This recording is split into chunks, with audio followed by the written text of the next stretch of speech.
Ato ang subject nagakanayon na kung ang Dios dapig kanato. Naadin ni sa Romans chapter 8 verse 31. Romans chapter 8 verse 31. Busa unsa ang atong igaingon niining mga butanga, kung ang Dios dapig kanato, kinsa ang batok kanato. So nining puntoha mga kaigsunan na naara sa mong bersikulo ang ato ang tema o subject. Hinaot nga inyo kung subaybayan ning mubo lang mga gutlo nining kahaponon galaigson o atong oras alas 4 Gs Pilipinas Standard Time. O shout out sa tanan nga mga kaigsunan Luzon, Visayas and Mindanao, especially sa mga covenanted pastors and covenanted churches who embrace the everlasting covenant. Shout out sa mga kaigsunan nga mga covenanter, dili nga mga dispensationalist nga missionary baptist. Kaya ang dispensationalist putol-putol higalaygson, wa na daw ilabot ang Old Testament. Wala na daw ilabot ang Old Testament, muna nga pang pick up na lang nila ang pabor sa New Testament. Pero sa pagkatinuod, dili pwedeng ma-ignore na hinuon ang punuan tungod kay ang covenant, everlasting covenant, sama na sa punuan nga diin dili pwede magawas na hinuon sa mga privilege. Kita ang mga sanga, no? Sangang ihalas o masumpay sa maong punuan nga mao ang mao si Kristo. Siya man ang tinuod nga punuan o ang mga hintil i-consider nga mga ihalas nga mga sanga.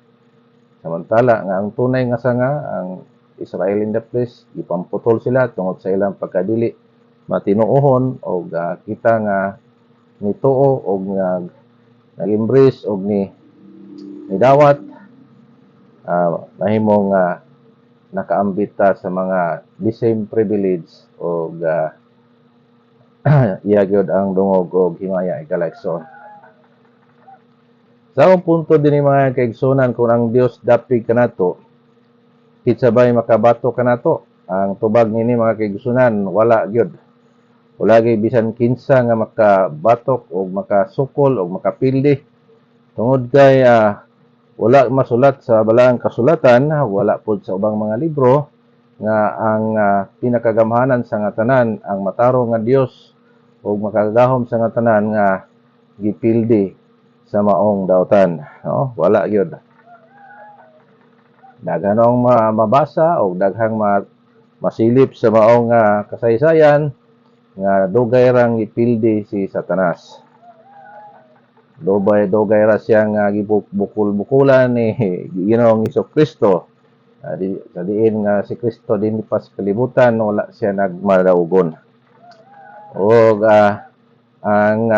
ang tinuod gala igsoon nga dili pwede kini siya nga baliktaron nga matud pa sa uban nga isyu nila sa atoa nga nagdawat o nagpractice o nag-apply sa mga doktrina nga gibilin sa ato ang Ginoo, nilabay na kapin 2,000 ka mga katuigan.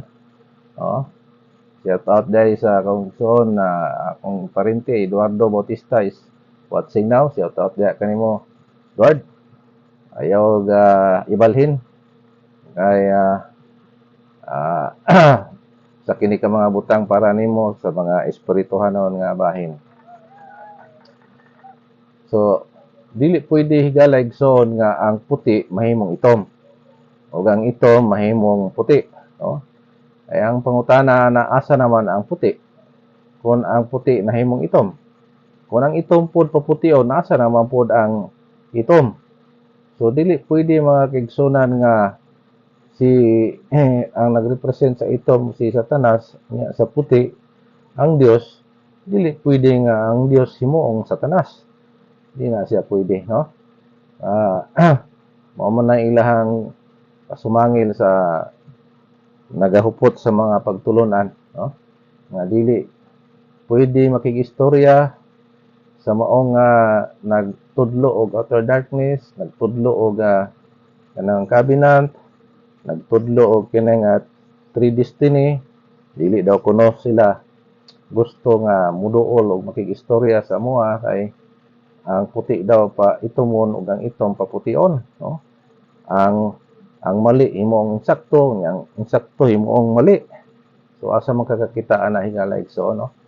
Ang namali mali gyud, ang insakto gyud. Mao na nga kung naa ka ni panig, naa ka nagasubay sa tinarong higala igsoon, amo na ang giingon sa balang kasulatan nga kinsa man daw ang makapiog o kinsa daw ang makabatok diya nimo. O kung ipasundayag o ipasalamatan sa tanan o diri sa kahanginan ang dakong kadaugan o kahibulong buhat sa among sa ato ang Dios sa diin sa dagkong problema nga ni arise o nahimo nga kini nga challenge sa among kinabuhi. Amo agyong napansin nga kung naa gid ka diha sa Ginoo nga side nga musubay o magpatabang kanunay sa Dios nga matarong o matuod, dili gyud pwede di ay nga mapildi higala igsoon. Aduna gyoy kadaugan higala igsoon.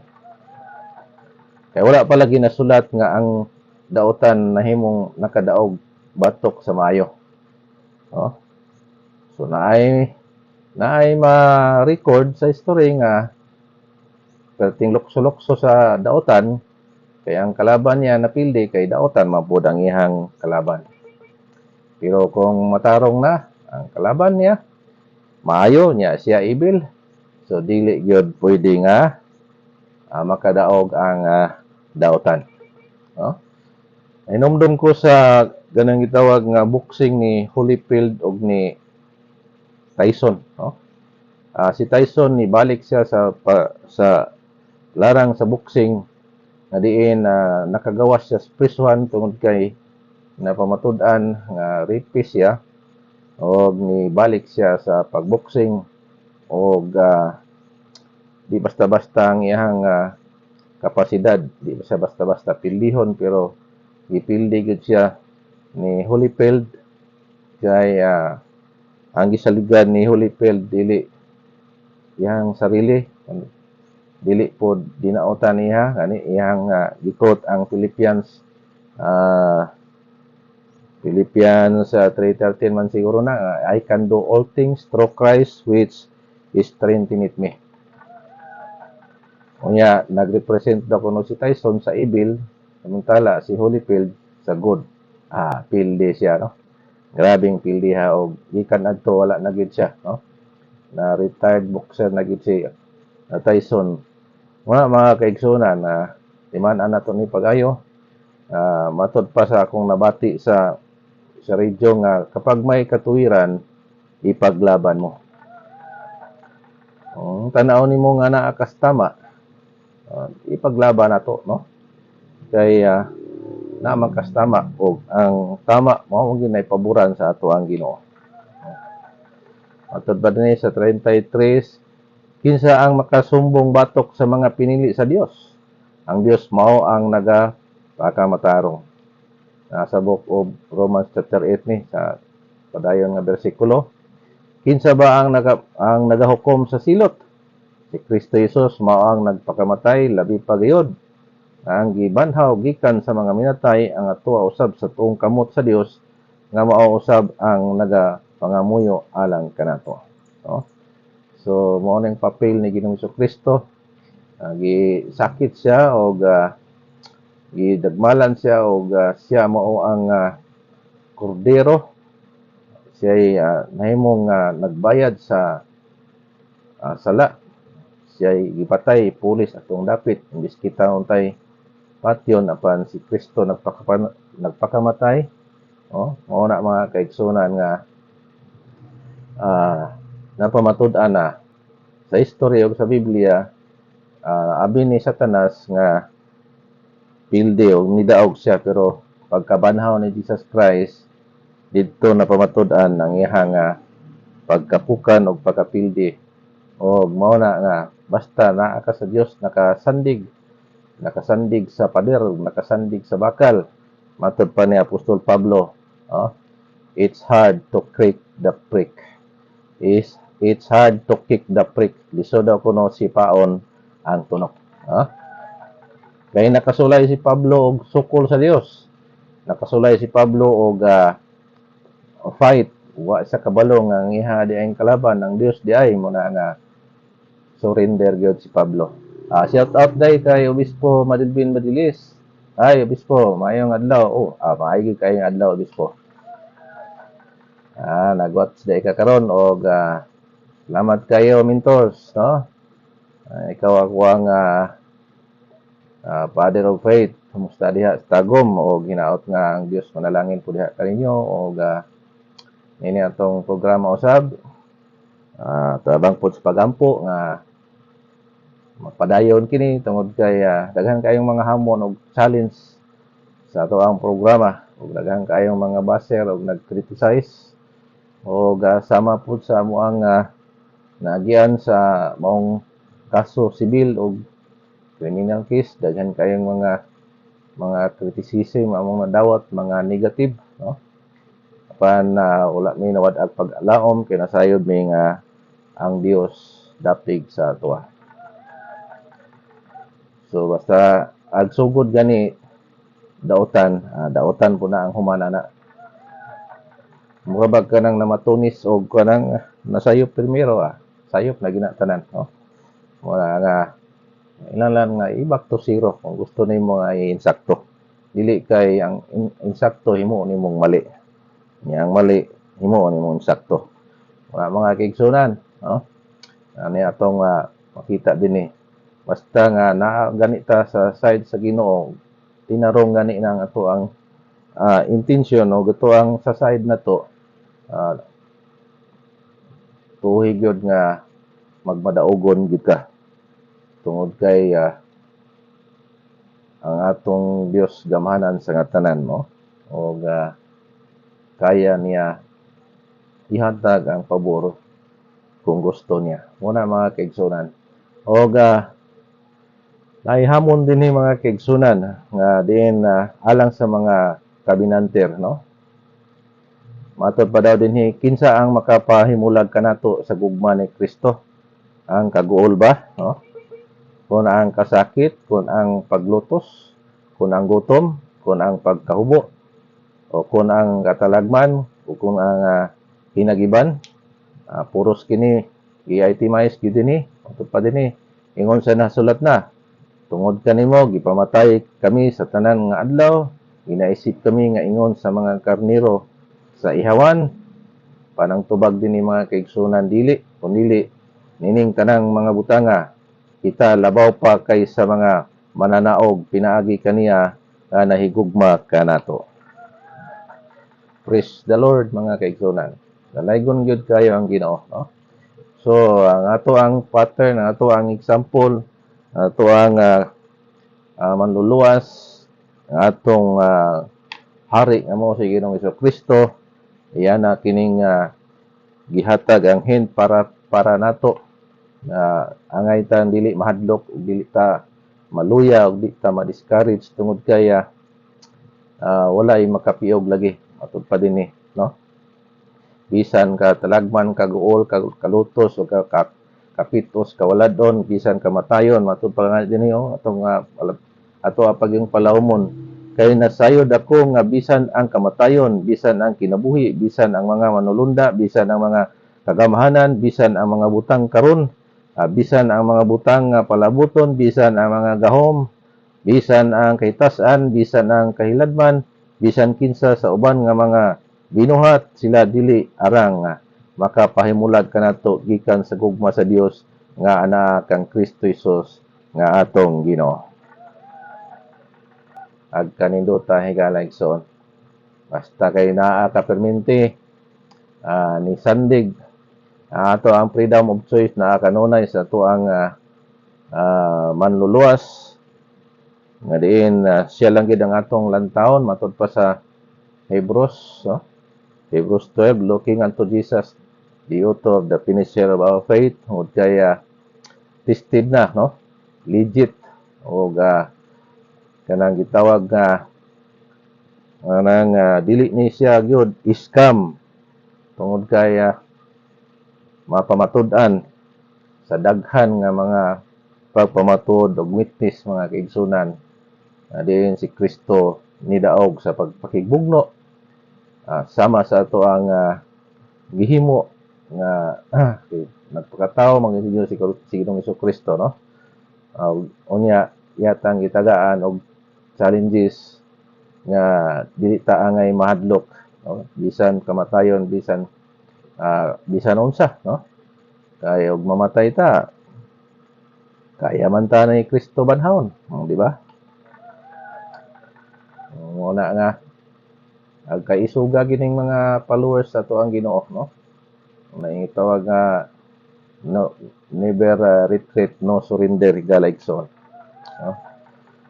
So mao ni ang pagdasig nining takna karon sa kapunon pero wala naman tay igong oras. Inaot nga inyo kaming iampo pag-apil sa maong mga pagpadayon sa maong programa nga diin atong i-share ang the gospel of the kingdom. Kay ang uban dili man the gospel of the kingdom ang ilahang gi-share, no? Sige magbalik-balik anang ordinary salvation, no? Unya wa man kabalog unsa na ang maayong balita, no? Wala sugua apil-apil pod og wali, no? Katong gisugo kumpiyansa kayo, no? Murag bao og lihok pero mo gi tagaag authority mo ay nagdala sa maayong balita pero perting hinaya lagi, no? Mo kay nagsalig man gud pod, no? Katong walay gidalang maayong balita perting kusuga lupa dayon sa kay plano dayon nagam kay sila kwarta gud, no? Pero kaning mga gisugo nga legit nga gisugo sa atong Ginoo i-share ang maayong balita, no? Nagkamang-kamang pa, nag-ukoy-ukoy pa, no? Pero mo na ang gisugo. Wala mga kaigsunan, wala magitay lain nga gisaligan mo mangyud ang back up grasya kaluoy sa tuang Ginoo diin sa ato ang pag-apil-apil sa kingdom business. Ilagit na mo lag paglaom kay dili man ni ato ay iham ni Kristo o ato lang siguroon nga iporta niya panguwaon ini nga temporaryo nga kalibutan na magpagamit alang sa iyang buluhaton. Aron na nga ato ang mission, no, ma-accomplish ni Dios, no? Ato ang load kung ma-expire at least empty na. Ang lang nga ato pa sa ni Pastor Monroy you must disappoint the graveyard. No? Kaya kung dili na to i-utilize o dili na to i-materialize ang maong potentiality na sa tuwa, yan, naabtan tas pag-expire niya. Wala na to gi-share ang mga talent nga gipiyal sa Ginoo sa tuwa, wala ta nagpagamit. So wala nga ang labing mahimuot mao ang graveyard, no? Dili sila ma-disappoint. Una nga kung isa usab ka nga kuyog nako nga atong i-disappoint ang graveyard, so kinahanglan nga you must die empty. You must die like apostle nga it is I finish my course. Diin nga mamatay ka nga kanang gitawag nga sama kang Kristo, it is finished. No? So di sa point ang graveyard kay wa nay mata, wala nay matiti, wa nay nabilin. Pero kung ang imong potentiality wala nimo gi-share, naabtan na lang ka sa pag-expire niya, pag abot sa panahon nga kuan tuwa sa graveyard, no? Mao na gitawag nga mga plano nga wala na materialize, no? Mga tambal sa maong kahadlukan nga tambal, ang sakit wala kini na expose, no? O mga business nga wala kini na kuan na open tungod kay nana lagi. So may naglumapugan higala igsoon. Sinyas na gid diri nga taas na gyud gala igsoon, no? Masig mapadlaka na punta. So babay ninyo hanggang sa muli, magkita-kits tayo. God bless your heart.